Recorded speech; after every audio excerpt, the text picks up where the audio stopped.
A eso tenemos que sumarle el carácter islamófilo de grandísima parte de la izquierda occidental en general y española en particular. Jimena González, representante de Más País, tanto de su partido como del colectivo trans al que representa, reivindicó el árabe como lengua española recientemente. No podemos negar que el árabe tuvo su importancia en el desarrollo lingüístico español. Hay bastantes vocablos del árabe, además de gastronomía, monumentos, etcétera, pero esto hay que enlazarlo con la islamofilia que practica gran parte de la izquierda española. Recordemos la manifestación del sindicato de estudiantes a favor del hijab y contra su prohibición en los institutos de Parla. Recordemos las declaraciones de Enrique Santiago con respecto al pasado musulmán de la mezquita de Córdoba, pasando por alto que es muy posible que debajo hubiese una basílica cristiana, la Basílica de San Vicente, aunque la izquierda se apresura mucho a decir que es un mito y que es todo mentira, pero queda mucho por investigar todavía, así como también las vergonzantes declaraciones de apoyo a los golpistas yihadistas una vez que se hicieron con el poder en Siria. Eso jamás lo olvidaré y jamás lo perdonaré. En fin, son una serie de cosas que hacen que la postura de la izquierda española actual, en parte por los lobbies y en parte por esa reacción a una época nacionalcatólica del franquismo en el cual se glorificó todo lo cristiano, que hace que ahora mismo sean muy útiles para la agenda del gran capital financiero. Este pacto, aparentemente contra natura, según la lógica formal, tiene su razón de ser por lo que acabo de mencionar, pero también porque tanto el wokismo como el islamismo son dos puntales ideológicos fundamentales para la dominación del capital financiero actual. Con respecto al wokismo, pues bueno, ya he estado explicando cómo la CIA apoyó de una manera u otra en la Guerra Fría una serie de corrientes que se apartasen de la ortodoxia marxista y del materialismo para minar la conciencia de clase, emborronar la visión de la realidad desde un punto de vista materialista y sustituirlo por una serie de subjetivismos que apuntasen cada vez más al liberalismo en lugar del socialismo y el marxismo. Hoy en día es fundamental esta ideología para controlar la disidencia, incluso asimilables por los grandes CEOs de las empresas y los gobiernos, y sobre todo que mantengan divididos a los hombres de las mujeres, a los heteros de los homosexuales, siendo además una coartada ideológica por el cual nuevas élites puedan verse catapultadas, esencialmente mujeres, pero también algunos de esos otros colectivos, y por supuesto la creación y refuerzo de identidades que pasen por caja, que pasen por la lógica mercantil, que refuercen esas identidades supuestamente subversivas y cristalicen en la propia mercancía hecha una con el ser humano. ¿Qué mejor ejemplo hay que el Día del Orgullo o el 8 de marzo con todo el merchandising que genera? En resumen, emborronamiento de la visión de la realidad y por consiguiente imposibilidad de transformar nada. División, enfrentamiento, arribismo y mercantilización. Esa es la clave del wokismo y por eso es tan útil al capital financiero actualmente. Y por otro lado, pues bueno, el islamismo ha jugado un papel fundamental en Oriente Medio. El nacionalismo árabe primero y el socialismo árabe después, con todos los matices y críticas que se le pueden hacer, suponían una comunidad política nacional que trascendía las sectas y las religiones y ponía en el centro lo árabe, con una serie de cuestiones económicas y sociales que distaban del socialismo marxista, aunque sí que implicaba la intervención del Estado en la economía, el comercio exterior, servicios básicos, control soberano de los recursos naturales y, por supuesto, en algunos casos, estados más grandes que los microestados que querían crear las potencias imperialistas occidentales y, sobre todo, más cohesionados y estables. Además de que esos países del socialismo árabe estaban aliados con la Unión Soviética, máximo enemigo del bloque occidental durante la Guerra Fría. En definitiva, una serie de cuestiones que es cierto que a veces trataban de vincularlos históricamente con la doctrina social musulmana, pero también con la cristiana. Intentaron hacer un batiburrillo, pero que era superador con lo que tenían entonces, porque en sociedades tan confesionalizadas resultaba un paso adelante que un sistema reconociese toda su pluralidad dentro de un mismo estado. Pues bien, eso se fue al carajo. Primero llegó a su fin el Egipto de Nasser, luego atacaron por 2 veces e invadieron el Irak del Baath de Saddam Hussein, que era bastante derechista, pero que era mejor que lo que hay ahora, y tiraron la puntilla. Bueno, también cayó el Yemen, cayó Libia, aunque Libia tiene un sustrato más diferente, pero también era, digamos, medianamente progresista, entre comillas, y finalmente dieron la puntilla con el partido Baath en Siria. Otro día es un tema que me toca muy profundamente porque yo, en mi primera incursión en un podcast, era un programa con una línea bastante diferente, era más progre, miro atrás y siento cierta vergüenza con respecto a mis posturas actuales, pero me mantuve incólume en mi defensa del legítimo gobierno sirio, pese a todas las críticas que se te pueden hacer, porque lo que iba a venir después era mucho peor. Y es cierto que el mal menor es inviable si no va acompañado de una teoría y una praxis correcta. Lo que se impone es lo peor. Y eso peor es lo que acabó llegando.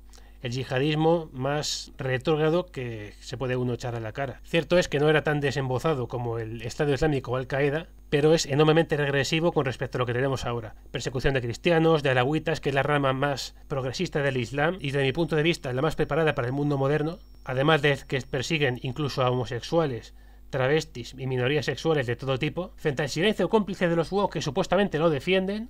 De ahí que estallase bastante en las redes sociales con respecto a la incapacidad y el carácter fraudulento del wokismo para defender las causas que supuestamente tienen por bandera.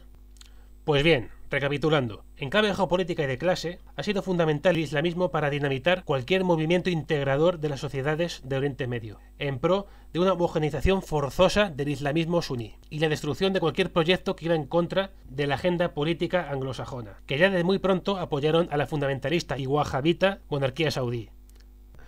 Que por cierto es un elemento en común que tiene con el wokismo, recordemos el carácter disgregador de esa ideología.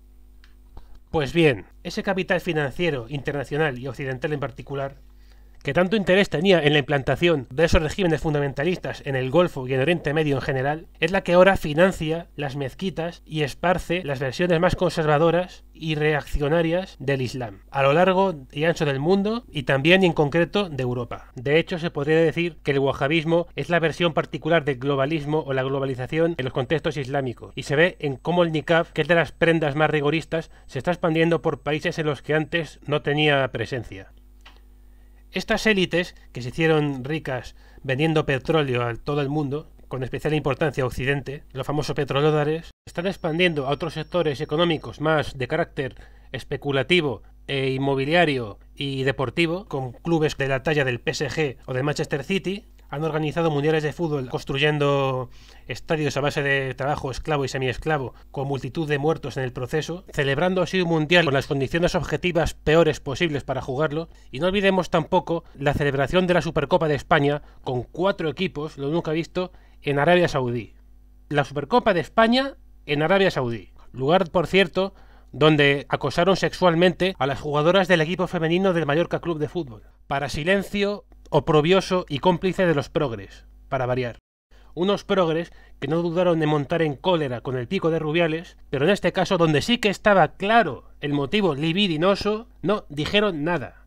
O al menos no se pusieron de la misma manera. Esto me permite enlazar con la importancia del islamismo en el plano interior europeo. Hemos visto ya su importancia geopolítica en el exterior, ahora es el momento de pasar al plano europeo y español. Porque el gran capital financiero, al tiempo que promociona ideologías que dicen que la familia es un lastre y que hay que acabar con la familia, que sin que nada superador lo sustituya, porque estamos viendo que mientras se degradan y se descomponen las familias, se crean individuos aislados, totalmente dependientes de la pornografía, del juego, del consumo desenfrenado, de las drogas, de cualquier tipo de ocio destructivo. Por otro lado, sigue necesitando del conservadurismo para reproducir la fuerza de trabajo, porque claro, la familia es muy mala, malísima, pero hay que seguir teniendo hijos para poder seguir reemplazando la mano de obra que se jubila y que necesita pensiones, para que siga habiendo mucha mano de obra sobrante, el que Marx denominaba el ejército industrial de reserva, para presionar a la baja los salarios y que los obreros acepten cualquier trabajo. El mercado encuentra en la tradición una barrera para expandirse. El mercado requiere que los prejuicios se derriben de forma sistemática para que los compradores accedan a nuevas mercancías. Además, un individuo solo, aislado, se ve impotente para defenderse del poder si no tiene una comunidad que le haga de soporte y a la que a su vez aporte para un bien común y colectivo. Eso sí, necesita de un conservadurismo que no vaya en contra del proceso de acumulación demográfica que acabo de mencionar. Un conservadurismo que diga que hay que reducir o restringir la inmigración es un conservadurismo que no es bueno para un capitalismo que necesita aún de una familia tradicional que tenga hijos para reproducir la mano de obra, para reproducir la fuerza de trabajo. Por lo tanto, el conservadurismo tipo Vox estorbaría. Por el contrario, un conservadurismo que esté aún más a la derecha, como es el islamista, sería visto con mucho mejores ojos. Y también, por supuesto, para seguir dividiendo a la población en más sectas, en más grupos, que se enfrenten entre sí, que esos enfrentamientos sean recogidos por ciertos partidos políticos sin ningún tipo de afán transformador, porque ojo, que el hecho de que la extrema derecha suba no es malo para el poder siempre y cuando sea un crecimiento controlado, porque al fin y al cabo tampoco entraña ningún cambio real y sigue obedeciendo a fin de cuentas a la burguesía, a un sector de la burguesía, pero a la burguesía a fin y al cabo. Y tercero y último, y esto hay que decirlo, por redes clientelares dependientes de subsidios y subvenciones, que esto lo utiliza mucho la derecha, pero hay mucho de cierto en eso. Hay muchas entrevistas de los propios implicados que te dicen que quieren que gobierne Sánchez por las ayudas. Y en internet circulan muchos trucos de cómo conseguir ayudas. Eso es un hecho. Y no podemos taparnos los ojos porque nos incomode, porque está ahí. Pues bien, todas esas cosas hacen que el islamismo sea imprescindible para el gran capital en la misma medida que el wokismo lo es.